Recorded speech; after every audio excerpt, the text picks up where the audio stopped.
PDPI yang dalam hal ini akan menyampaikan mengisi tausiah pada diri kita hal-hal yang pakai hari ini untuk kaum yang senantiasa menimba ilmu, mencari wajib pelajaran, dan semoga apa yang beliau sampaikan nantinya mendapat manfaat bagi diri kita dan perjuangan kita. Kepada Ustaz Awam, waktu dan tempat kami persilakan. Bismillahirrahmanirrahim. Assalamualaikum warahmatullahi wabarakatuh. Alhamdulillah alladzi arsala rasulahu bil huda wa dinil haqq liyudhhirahu 'ala dini kullihi wa kafa billahi shahida. Asyhadu an la ilaha illallah wahdahu la syarika lah wa asyhadu anna Muhammadan abduhu wa rasuluhu la nabiyya ba'dahu. Qala Allah ta'ala a'udzu billahi minasyaitonir rajim. Kam min fi'atin qalilatin ghalabat fi'atan katsiratan bi idznillah. Betapa banyak pasukan yang kecil mengalahkan pasukan yang besar dengan izin Allah Subhanahu wa taala. Pagi ini saya mendapat kesempatan dan kehormatan untuk menyampaikan materi PWKP, mengambil tema menguatkan keyakinan kepada hari akhir yang kita ambil dari akhir surat Yasin, insya Allah dari mulai ayat 68 sampai selesai sekitar 20 ayat yang mukadimahnya terkait dengan keimanan kepada surga dan neraka sudah kita berikan pada pertemuan sebelumnya di TKIT ya. Ini kelanjutannya, jadi masih nyambung apa yang sudah disampaikan sebelumnya. Sebelumnya adalah kehidupan surga dan neraka, dan ditutup dengan memberikan keyakinan kepada kehidupan akan hari akhir. Kita mulai saja dari ayat 68. A'udzubillahi minasyaitonir rajim. Wa man nu'amirhu nunakisu fil khalqi afala yaqilun. Dan barang siapa yang kami panjangkan umurnya, maka kami akan kembalikan ia kepada awal masa kejadiannya. Apakah mereka tidak berpikir?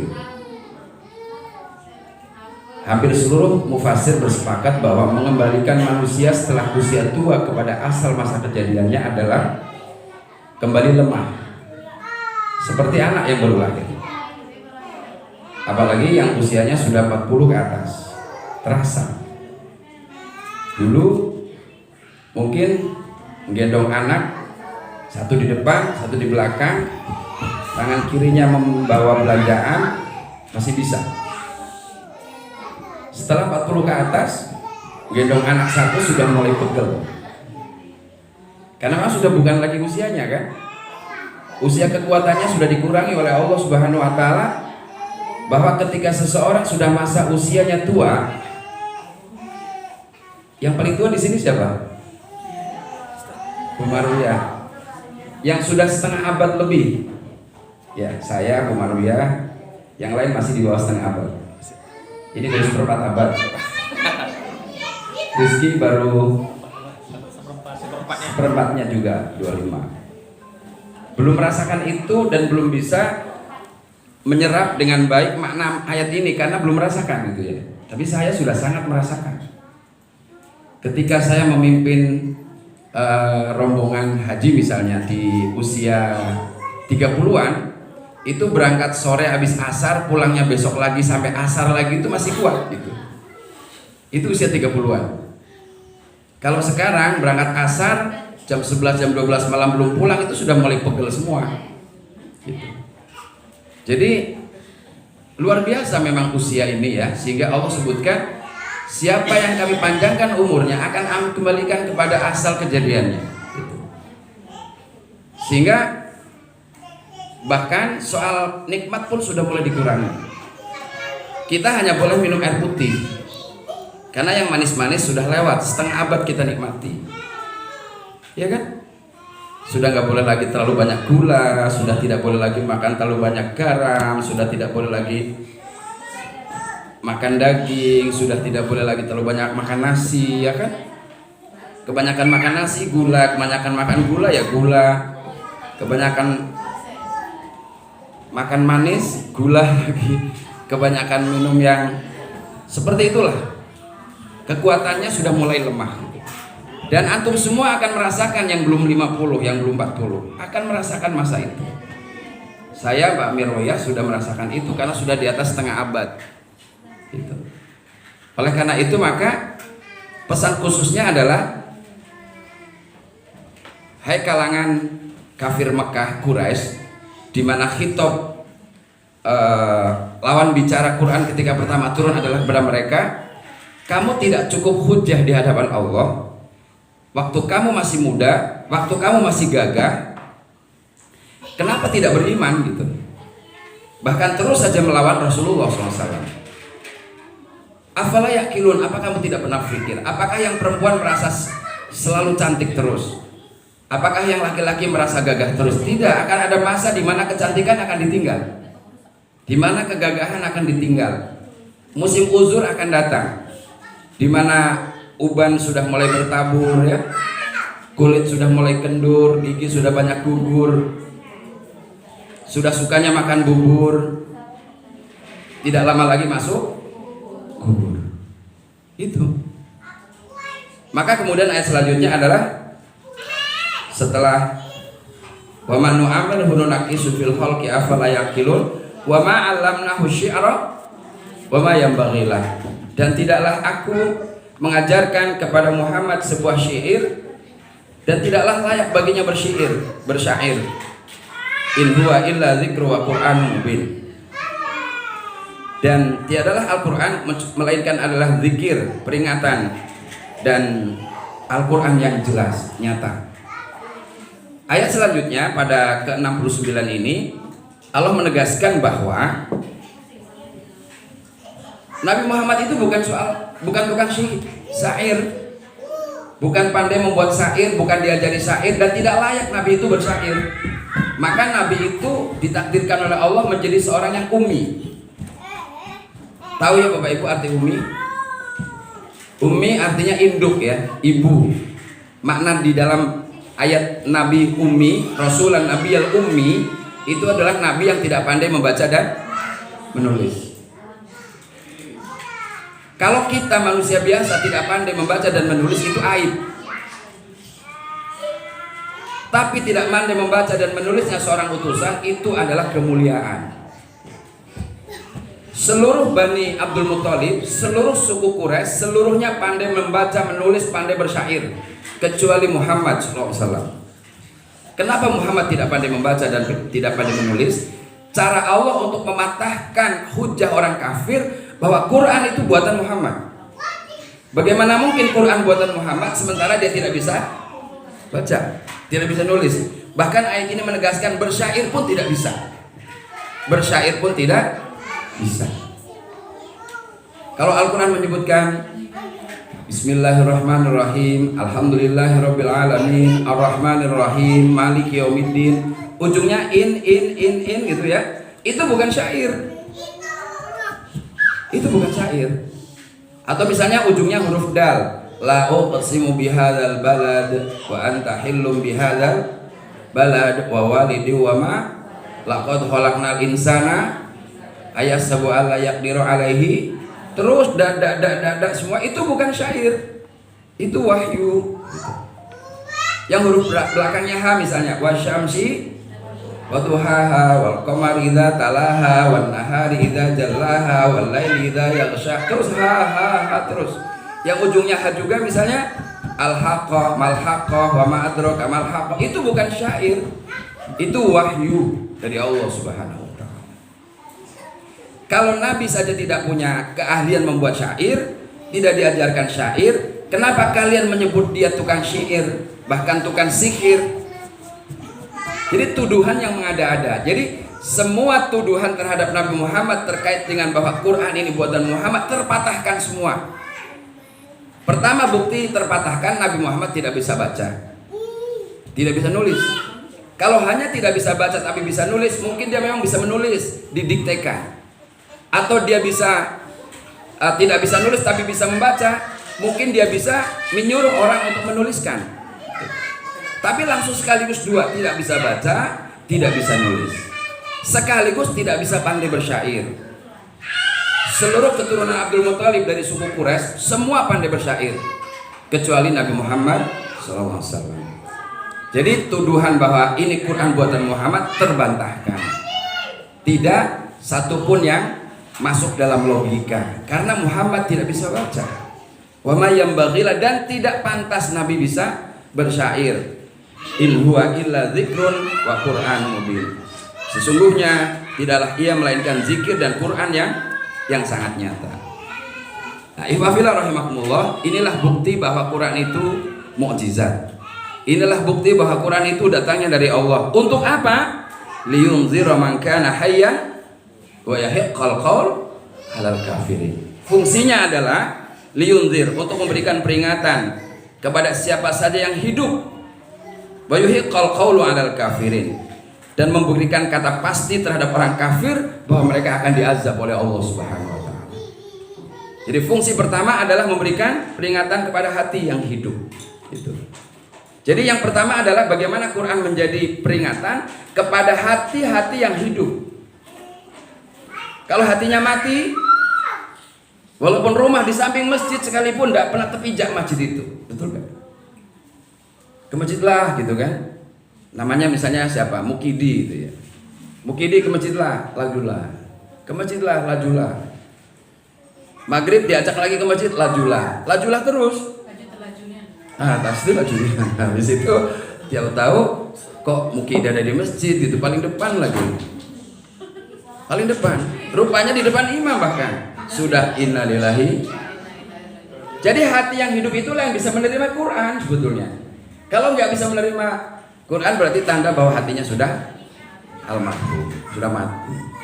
Maka Al-Quran harus menjadi peringat bagi orang yang hatinya hidup, hatinya selalu termotivasi, hatinya kuat untuk mendapatkan hujjah kebaikan, karena memang wa yuhiqqal qaul 'alal kafirin, memastikan kata terhadap orang kafir karena mereka sudah tidak bisa lagi diberi peringatan. Ifafir rahimakumullah. Selanjutnya ayat yang ke-71. Awalam yaro anna khalaqna lahum mimma amilat aydina an'aman fahum laha malikun. Dan apakah tidak mereka lihat bahwa sesungguhnya kami telah menciptakan untuk mereka binatang ternak sebagai bahagian dari pembuatan tangan kami, lalu mereka menguasainya. Ini hujah pertama yang Allah ingin sampaikan, bahwa isu utama yang viral dengan diutusnya Rasulullah itu ada dua. Isu pertama adalah perubahan dari menyembah berhala menjadi menyembah Allah. Itu isu pertama. Dan dengan isu itu mereka menolak. Saya nggak mau menyembah selain daripada berhala yang sudah selama ini kami sembah. Ada Lata, ada Uzza, ada Manat, ada Yahus, ada Hubal yang paling besar. Itu adalah berhala-berhala kafir Quraisy yang sudah turun temurun dari sejak zaman dulu, terputus panjang ya, jauh dari masa Nabi Ismail alaihissalam. Kemudian mereka tidak mendapatkan pencerahan, akhirnya tersesat. Bahkan Ka'bah pun tidak lepas dari tempat buat menaruh berhala, kan gitu. Lalu Allah Subhanahu wa taala memberikan pendekatan persuasif secara ilmiah bahwa kehidupan mereka sangat dekat dengan kehidupan ternak. Apa yang mereka dekat? Kehidupan ternak keseharian mereka. Karena kehidupan mereka nomaden, pindah-pindah. Dari lembah ini, tempat di mana mereka harus mengembala kambing, mengembala onta, mengembala kuda, mengembala ternak, itu adalah kehidupan orang-orang nomaden kan. Jadi Allah menyebutkan untuk mendekatkan pemahaman kepada mereka. Kenapa mereka masih menolak menyembah Allah? Itu isu pertama. Yang kedua adalah isu bahwa setelah kematian akan ada kehidupan akhirat. Jadi misi Rasulullah itu mengemban tugas dua. Pertama beliau diutus, pertama adalah mengalihkan penyembahan berhala-berhala, kemudian hanya menyembah Allah. Yang mereka tahu hanya kehidupan dunia, sekarang mereka harus ditanamkan bahwa akan ada kehidupan setelah kematian, dan dua-duanya ditolak. Maka Allah ingin memberikan pendekatan pemahaman yang pertama adalah, apakah mereka tidak lihat di keseharian mereka itu ya. Sesungguhnya kami telah ciptakan untuk mereka binatang ternak sebagai bagian dari perbuatan tangan kami. Maksudnya Allah sendiri langsung yang mencipta gitu ya. Allah menyebut dengan kedua tangan kami membuat binatang ternak tanpa bantuan berhala-berhala kamu. Tanpa bantuan Yahus, Ya'uq, Nasr, Hubal, tidak ada sama sekali. Tidak ada sama sekali campur tangan berhala. Langsung aku jadikan binatang ternak langsung dari kami. Lalu kemudian dengan kuasanya kamu bisa menguasai. Bisa dijadikan hewan ternak, bisa ditunggangi, bisa menjadi tempat untuk menjadi transportasi. Bahkan kalau Bapak Ibu menyaksikan proses penyembelihan unta, itu sama sekali tidak diikat. Diturunkan lehernya, ini langsung dia ke tanah, langsung set gitu. Jadi nggak perlu kayak bapak-bapak, ibu-ibu menyaksikan penyembelihan sapi sampai 10 orang masih kalah. Habis itu sudah mati sebelum mati. Sakit kakinya, sakit badannya, sakit kepalanya, leher diinjak-injak ya kan? Bener nggak? Dia mati sebelum mati. Tapi onta begini Pak, ini kepalanya diturunkan gini. Si Algojo sudah menyiapkan pisau tajam di sini. Turun, gini aja, set. Jatuh sudah. Nggak pakai tarik sana, tarik sini, ikat sana, enggak. Padahal kekuatan onta itu untuk ketahui, kalau dia ngamuk, lehernya aja bisa mematahkan leher orang. Nah kayak gini, leher orang bisa lepas. Bayangkan, apalagi kalau sudah jatuh didudukin, sudah dinyet-nyet gitu mati orang. Ini ada 10 atau 100 ekor unta dituntun oleh anak kecil, ikut semua di belakangnya, yang ratusan unta itu. Kamu bisa menundukkannya. Siapa yang bisa menundukkan itu kalau bukan Allah Subhanahu.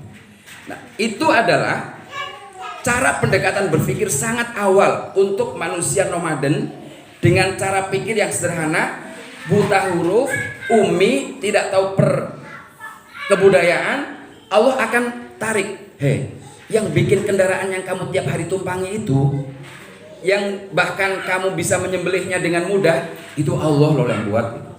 Kami buat itu tidak menyertakan berhala-berhala kamu sama sekali. Tapi kenapa kamu masih menyembah berhala-berhala itu? Pendekatannya mudah ya, harusnya ya. Harusnya mudah kan? Selanjutnya, yang kedua, wadzallalnaha lahum faminha raqubuhum wa minha yakulun. Dan kami tundukkan dia kepada mereka, maka daripadanya tunggangan mereka itu sebagiannya lagi diberi dimakan. Jadi satu untuk alat transportasi, yang kedua untuk konsumsi. Hewan yang luar biasa, bisa menempuh perjalanan ratusan kilo tanpa harus beristirahat dan minum. Buatkan saja di atasnya sekeduk atau semacam gubuk gitu ya. Terus kemudian si pemiliknya duduk, kasih aja GPS, nyampe. Bayangkan, dari Mekah ke Madinah tanpa harus turun dari tempat itu, tidur aja yang punya, tahu-tahu sudah sampai. Tidak perlu makan, tidak perlu minum. Luar biasa kekuatan onta itu. Maka dijadikan sumpah oleh Allah dalam Al-Quran. Afala yanzuruna ilal ibili. Bayangkan sampai diangkat sumpah oleh Allah. Tidaklah kamu lihat bagaimana unta itu dicipta. Kekuasaan Allah lah yang bisa menciptakan sedemikian dahsyatnya. Walahum fiha manafi'u wa masyarib. Dan untuk mereka ada manfaat dan minuman. Air susunya diminum. Afala yashkurun. Apa kamu tidak syukur? Syukur nikmat itu, bukti syukur nikmat yang paling tinggi adalah tauhid. Bukti syukur paling tinggi adalah bertauhid kepada Allah. Kalau seseorang mengatakan syukur tapi tidak bertauhid kepada Allah, masih menyembah batu, menyembah kayu, menyembah kuburan, menyembah gunung, menyembah laut, menyembah patung, itu adalah kekufuran yang sangat nyata. Walaupun mungkin dia sangat dermawan, tapi kalau masih menyembah patung, bahkan menyembah sapi, itu adalah kekufuran yang sangat nyata. Sebab menyembah selain Allah adalah bentuk kezoliman yang sangat besar.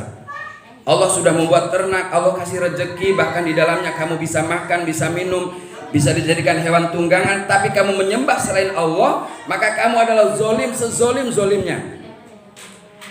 Menikmati ciptaannya, tapi menyembahnya kepada selainnya. Coba bayangkan. Ini pendekatan yang luar biasa. Yang ketiga, yang keempat, wattakhudhu min dunillahi alihah. Bahkan kamu menjadikan Tuhan selain Allah sebagai sesembahan. Bahkan menjadikan Tuhan Manat, Uzza, Yahus, Ya'uq, Nasr, Hubal disembah oleh orang-orang musyrik Mekah, la'allahum yunsurun, agar kamu mendapatkan pertolongan. Maksudnya dengan menyembah berhala-berhala itu berharap ditolong gitu ya. Padahal logikanya kalau di sini ada berhala kemudian terjadi kebakaran, apakah berhala itu bisa menolong dirinya? Kan nggak bisa. Bagaimana mungkin satu benda yang tidak bisa menolong dirinya saat terjadi sesuatu hal, lalu kemudian dia berharap untuk mendapatkan pertolongannya? Sesuatu yang sangat mustahil. Tapi banyak manusia yang masih menyembah berhala. Selanjutnya, la yastati'una nasrahum wa hum lahum jundum muhdur. Yang lebih dahsyat lagi, tidaklah semua itu berkesanggupan menolong mereka. Berhala itu tidak bisa menolong mereka. Gunung, batu, kayu, dan seluruhnya tidak bisa menolong mereka. Sampai kepada matahari yang disembah, bulan yang disembah, kelak pada hari kiamat akan digulung dan dilemparkan ke neraka jahanam.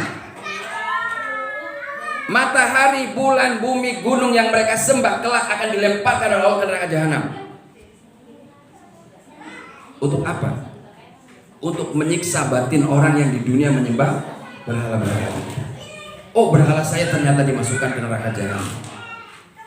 Wahum, yang ini dahsyat lagi, wahum lahum jundum muhdharun. Padahal mereka akan menjadi tentara yang selalu disiapkan untuk menjaga mereka. Akan menjadi tentara yang disiapkan untuk menjaga mereka. Para mufasir berpendapat maksudnya adalah semua sesembahan yang disembah selain Allah kelak di neraka akan mempermalukan, akan menyiksa dia. Bapak Ibu masih ingat dalam surat Al-Lahab, wa mra'atuhu hammalatal hatab. Istrinya si tukang pembawa kayu bakar, istrinya Abu Lahab. Siapa namanya? Ada yang tahu istrinya Abu Lahab? Ummu Jamil. Ummu Jamil itu fisiknya di dunia dia membawa kayu bakar untuk jadi kompor, provokator, untuk mendiskreditkan Rasulullah. Tapi nanti di akhirat istrinya sendiri akan membakar Abu Lahab. Istrinya menyiapkan api untuk membakar Abu Lahab. Bayangkan. Sampai seperti itu penafsiran para ulama menyebutkan la yastati'una nasrahum wa hum lahum jundum muhdharun. Dan di beberapa ayat Allah menyebutkan tentang siksaan orang kafir di neraka jahanam, itu berhala-berhala itu justru membakar mereka. Berhala-berhala itu membakar mereka. Yang bahan bakarnya adalah apa? Batu dan apa sih? Dalam surat bahan bakarnya adalah manusia dan batu. Hah? Surat apa itu Ustaz? Tahrim ya? Bunyi ayatnya adalah ya ayyuhalladzina amanu qu anfusakum wa ahlikum nar wa quduhan nasu wal. Bahan bakarnya adalah manusia dan batu, alaiha malaikatun ghiladzun syidadun la ya'sunallaha ma amarahum wa yaf'aluna ma yu'marun. Bahan bakarnya adalah manusia dan batu, dijaga oleh malaikat-malaikat yang kasar, perkasa, lagi ganas, yang selalu taat kepada perintah Allah. Itu fala yahzunka qauluhum. Ini hiburan kepada Rasulullah. Wahai Muhammad, jangan sekali-kali engkau berduka cita dari mereka. Kekafirannya, keengganannya, kedurhakaannya, keingkarannya jangan membuat kau sedih. Kalau hari ini kader dakwah misalnya belum mendapatkan suara, belum mendapatkan dukungan, belum mendapatkan apa yang diharapkan, jangan bersedih. Kemenangan hanya soal waktu. Kalau seseorang berada dalam kebaikan, kebenaran, kemenangan itu hanya soal waktu. Sementara kekalahan jumlah itu hanya sedikit faktor penentu. Tetapi yang paling menentukan adalah keberpihakan kepada al-haq. Sebetulnya itu yang paling penting. Inna na'lamu ma yusirruna wa ma yu'linun. Saya ingin menyampaikan ini dan secara apa? Secara kurikulum memang ini yang disampaikan karena cocok ya, maksudnya ini adalah masuk tahun siasa, kemudian tahun perjuangan yang memerlukan apa ya? Supaya kita itu punya tenaga gitu. Jadi kalau orang sudah bertenaga, maka dia akan bersemangat. Seperti doa yang diajarkan Rasulullah kepada Abu Umamah ya, masih ingat? Allahumma inna a'udzubika minal hammi wal hazan. Itu kan didoakan. Ajaran yang doa yang diajarkan kepada Abu Umamah, sahabat Rasulullah, yang bukan waktunya sholat tapi di masjid terus. Abu Umamah ngapain sih di masjid terus?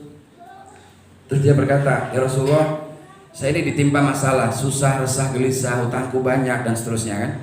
Abu Umamah, mau gak kamu aku ajarkan satu doa yang dengan doa itu maka akan hilang resah, gelisah, sedih dan rasa malas, juga akan dilunasi hutang-hutang. Mau ya Rasulullah? Lalu Rasulullah mengajarkan doa yang Bapak Ibu hafal itu, yang dibaca pagi dan petang. Allahumma inni a'udzubika minal hammi wal hazan. Ya Allah, aku memohon kepadamu perlindungan dari resah dan gelisah.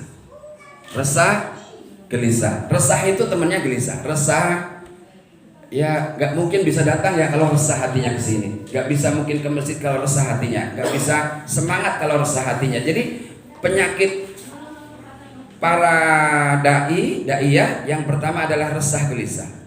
Supaya hilang resah gelisah, biasanya akan diberikan tips-tips gitu ya supaya hilang resah gelisah. Doanya ini. Yang kedua, wa a'udzubika minal hammi wal hazan. Allahumma inna a'udzubika minal hammi wal hazan wa a'udzubika minal ajzi wal kasal. Aku mohon kepadamu perlindungan dari ajzi wal kasal, lemah dan malas. Lemah itu fisik. Malas itu kelemahan spiritual, mental. Kalau habis dari sini atau habis senam tadi, fisiknya capek, itu lemah fisik. Mau bangun, kepala pusing, mau bangun sakit-sakit, itu lemah fisik. Tapi malas itu lemah spiritual. Badannya sehat, gagah, makannya 2 piring bakso, 2 piring habis, tapi mau ke masjid itu gak sampai, itu walaupun cuma beberapa meter. Itu namanya pernah kejadian? Pernah ngalami? Halo? Gak pernah ya? Oh pernah. Buktinya diajari doa berarti pernah. Jadi ada orang yang selalu malas ke masjid walaupun dekat.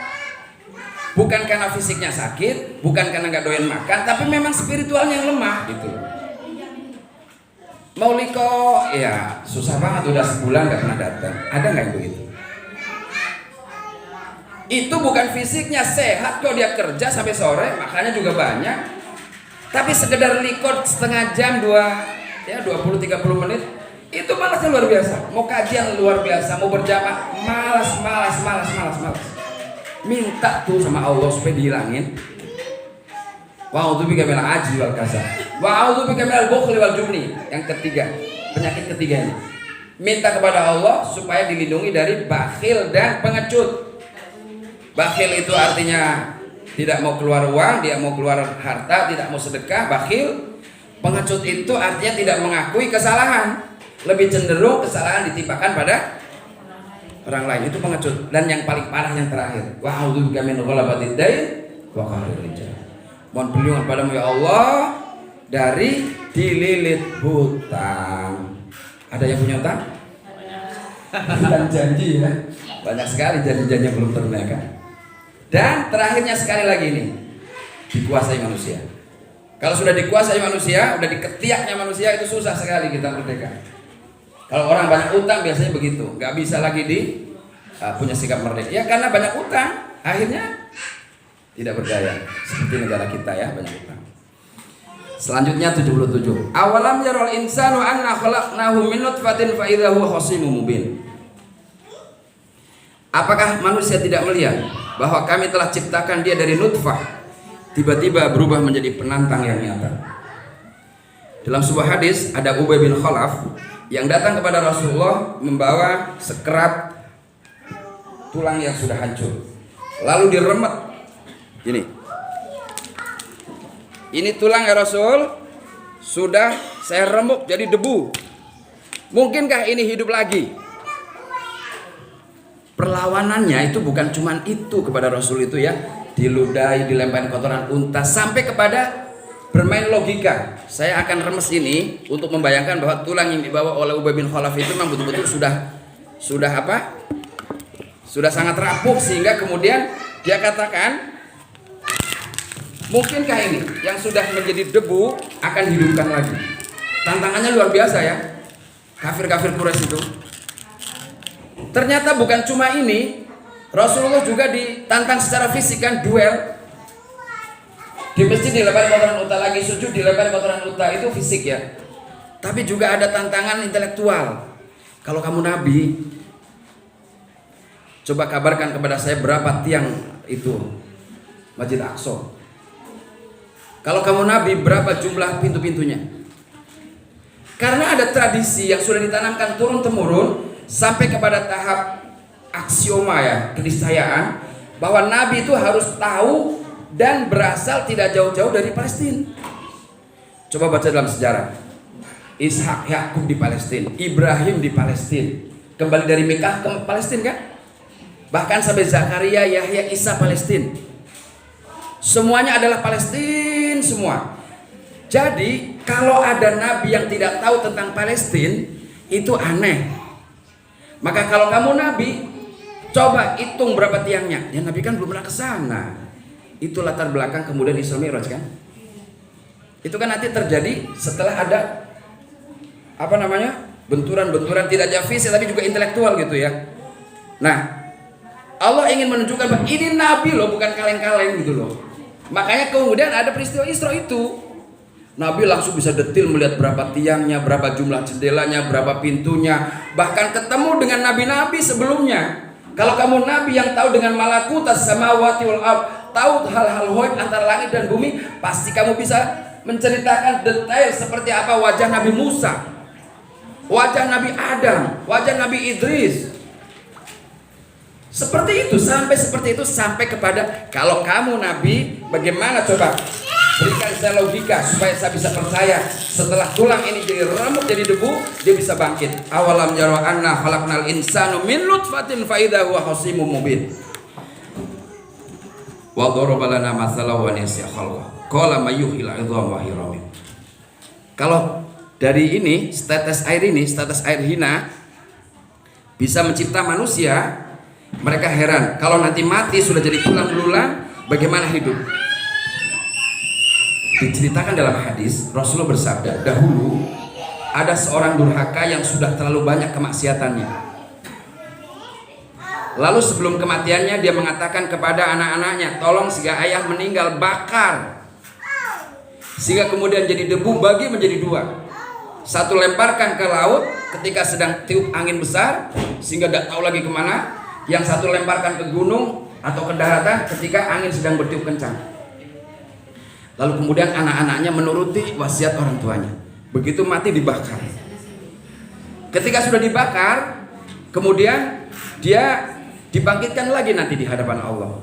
Yang dari laut dikumpulkan lagi oleh Allah, di bumi dikumpulkan lagi. Kemudian kun jadilah kamu manusia sebagaimana adanya. Jadi ditanya oleh Allah, kenapa engkau lakukan semua itu? Aku takut azabmu ya Allah.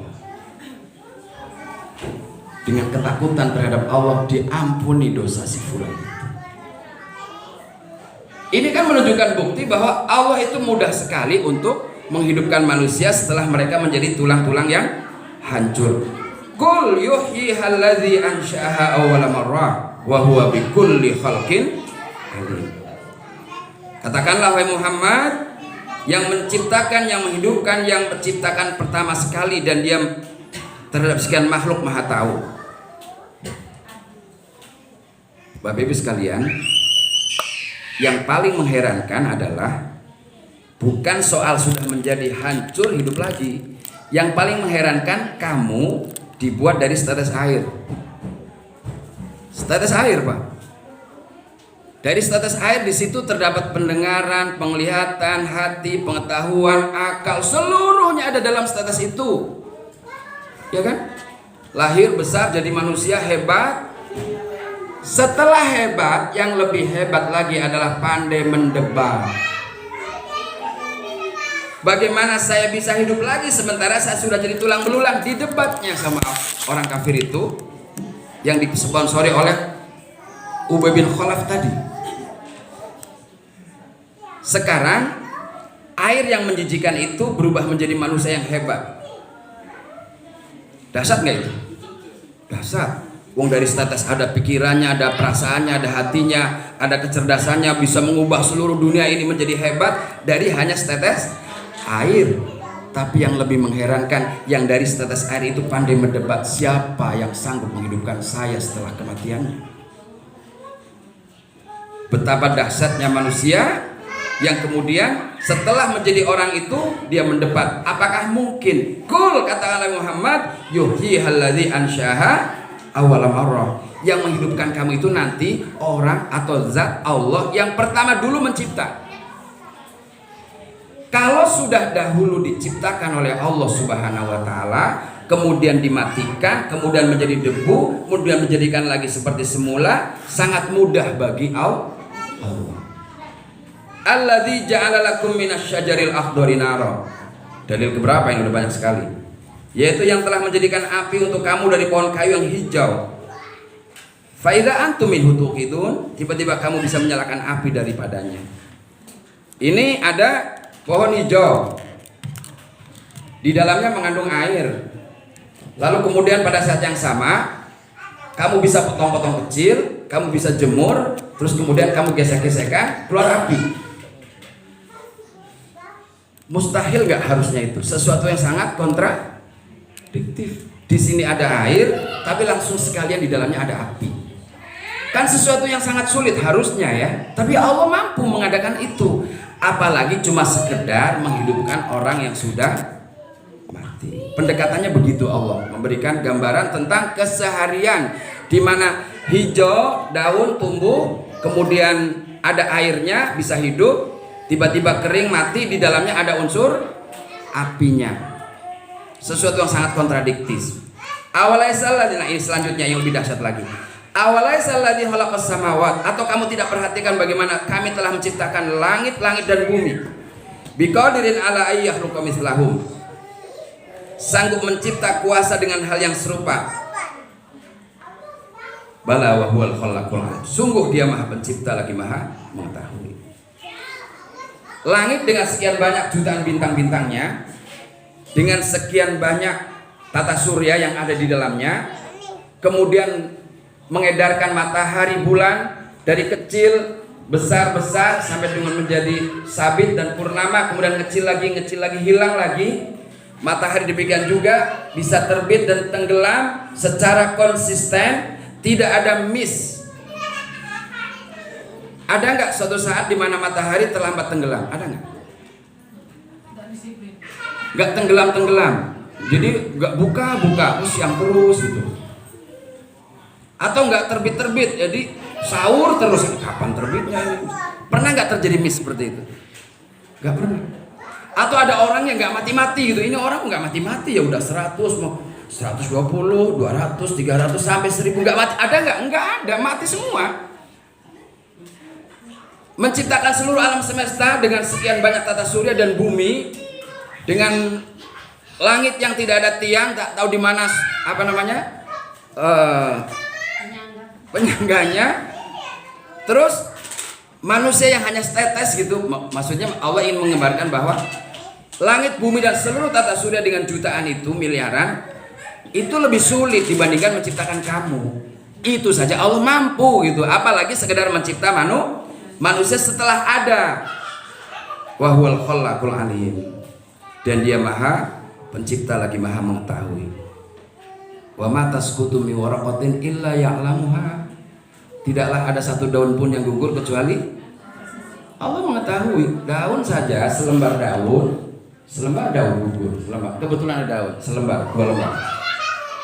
Gugur di bumi mana? Allah tahu. Di dunia ini ada berapa jumlahnya daun?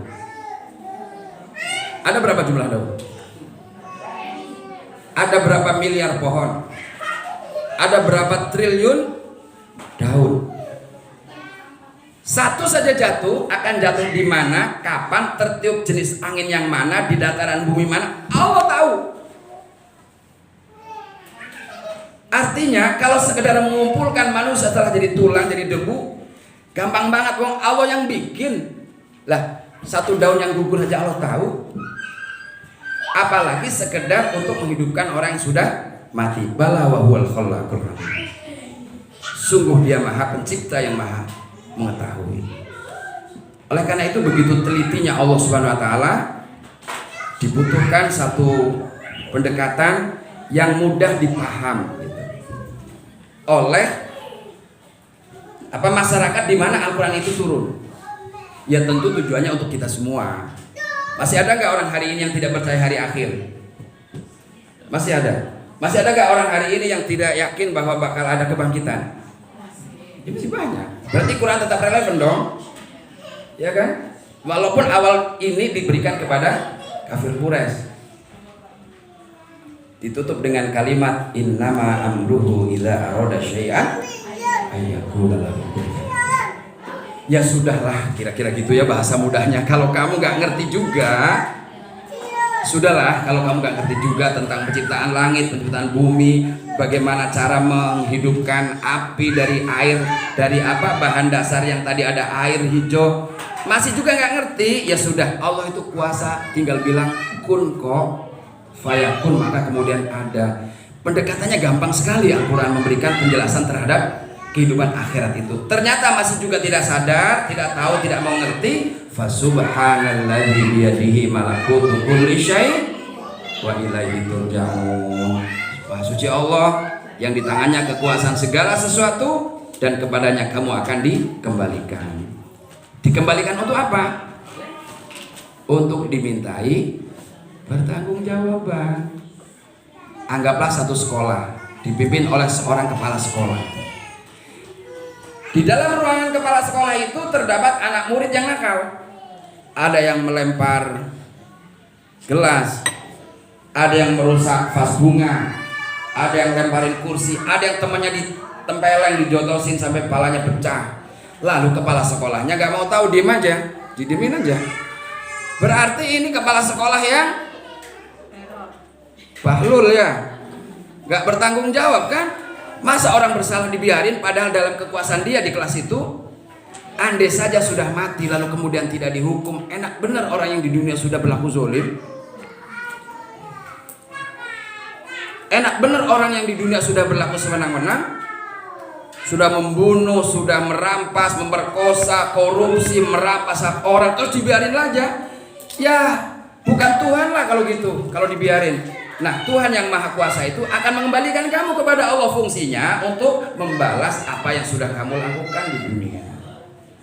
Jadi alasan besar kenapa manusia dibangkitkan, karena akan ada pembalasan. Demikian juga jerih payah Bapak Ibu semua dalam mendakwahkan agama ini ke seantero negeri, akan ada balasannya. Susah membuat PowerPoint, ya kan? Susah membuat naskah, bikin skripsi, bikin tesis, bikin disertasi, susah-susah kayak gitu, itu ada pahalanya semua. Iya kan? Malam-malam tahajud ada pahalanya. Bersedekah serupiah ada pahalanya. Baktinya ibu kepada suami ada pahalanya. Jerih payahnya mendidik anak sampai jadi orang ada pahalanya semua. Kalau dibiarkan tidak dibangkitkan, kesian dong emak-emak yang sudah capek ngurus 10 anak, 5 anak, 4 anak. Kasian banget kalau begitu. Maka kamu akan kembali kepada Allah dengan semua amal yang kamu bawa. Maka dalam banyak ayat Allah memerintahkan kita untuk menyiapkan bekal kebaikan itu, disebut dengan baqiyatus sholihat. Tadi pagi saya bahas baqiyatus sholihat dalam surat Maryam dan surat Al-Kahfi di Masjid Al-Hikmah itu tentang kebaikan yang kekal. Itu kebaikan yang kekal. Karena kalau kebaikan dunia saja dimensinya tidak ada akhiratnya, harta kekayaan musnah, kecantikan kegantangan itu akan habis, kekuasaan juga akan habis. Lalu apa yang buat tersisa di akhirat? Ya al-baqiyatus sholihat itu, menuntut ilmu, berdakwah, ngajarin Islam, ngajarin Quran, ngajarin tajwid, ngajarin ibu-ibu, bapak-bapak, ngajarin ngaji, mendidik anak, sedekah, baca Quran, tilawah, mendidik anak, silaturahim, apa semua itu adalah baqiyatus sholihat. Sholat sunnah, puasa sunnah, semua akan menjadi baqiyatus sholihat, karena akan ada keyakinan wa ilaihi turja'un, inna lillahi wa inna ilaihi, kepadanya kita akan kembali dan akan memetik semua buah kebaikan-kebaikan kita. Sehingga surat Yasin ini harusnya di ujung ini mengokohkan terkait dengan keyakinan kepada kehidupan setelah kematian, yaitu akhirat. Mudah-mudahan saya berharap ya semakin sering kita kaji ayat ini semakin menambah keimanan, keyakinan bahwa akan ada hari kesudahan di mana semua kita akan mendapatkan balasannya. Wallahul muwaffiq ila aqwamit thoriq. Hadanallahu wa iyyakum ajma'in. Wassalamualaikum warahmatullahi wabarakatuh.